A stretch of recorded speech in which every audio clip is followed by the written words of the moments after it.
सौरभ जी देखिए, जो कंगना रनौत ने कहा वो बिल्कुल भी उचित नहीं है, लेकिन कंगना रनौत ने जो कहा वो विदेशी धरती पे शायद नहीं कहा, जो मेरी जानकारी है। आप भी जानते हैं ये बात। मैं कुछ और बात कह रहा हूं इकोसिस्टम की। अभी देखिए, अभय दुबे जी ने कहा कि विदेशी धरती पे नहीं कहना चाहिए, तो मैं उनको याद दिलाता हूं, शायद भूल गए होंगे, गजनी है वो या राहुल गांधी की वजह से नहीं मान पा रहे।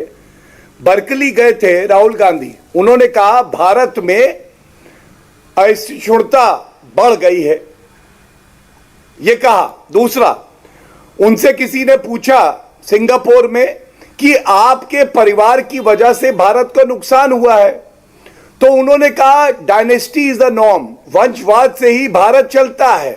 अब आप बताइए, यहां पे तो कर्तव्य परायणता और मेहनत से, ईमानदारी से एक गरीब परिवार से भी एक सदस्य देश का प्रधानमंत्री बनता है, नरेंद्र मोदी जी, और ये कहते हैं वंशवाद से देश चलता है। क्या भारत में लोकतंत्र नहीं बचा है? ये तो राहुल गांधी कहते हैं ना। कैम्ब्रिज एनालिटिका से समझेंगे कि भारत में किस तरह की विविधताएं हैं और फिर भी एकता है। मियां खलीफा बताती है कि खेती कैसे होती है राहुल गांधी को। और आप याद करिए, जब चुनाव हार गए थे, इलेक्शन कमीशन ऑफ इंडिया ने चुनौती दी कि आप कहते हैं ईवीएम खराब है, ईवीएम को हैक करिए। भारत में तो कोई नहीं आया। जो कपिल सिब्बल, सौरभ जी आज ट्वीट कर रहे हैं, ये लंदन गए, कहने लगे वहां पे एक शुजा करके आदमी है, ढका हुआ आया चेहरा, और ये ईवीएम हैक करेगा, लेकिन ईवीएम हैक नहीं हुई।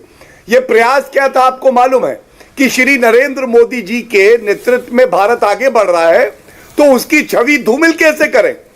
और इसीलिए जितनी संवैधानिक संस्थाएं हैं, चाहे सर्वोच्च न्यायालय हो, चाहे संसद हो, चाहे प्रधानमंत्री कार्यालय हो, चाहे आर्मी हो, चाहे वो हमारा इलेक्शन कमीशन ऑफ इंडिया हो, सब पे घात करने का काम कोई मैं इसमें एक चीज गौरव जी आपसे पूछना चाहता हूं, आप क्योंकि आप दोनों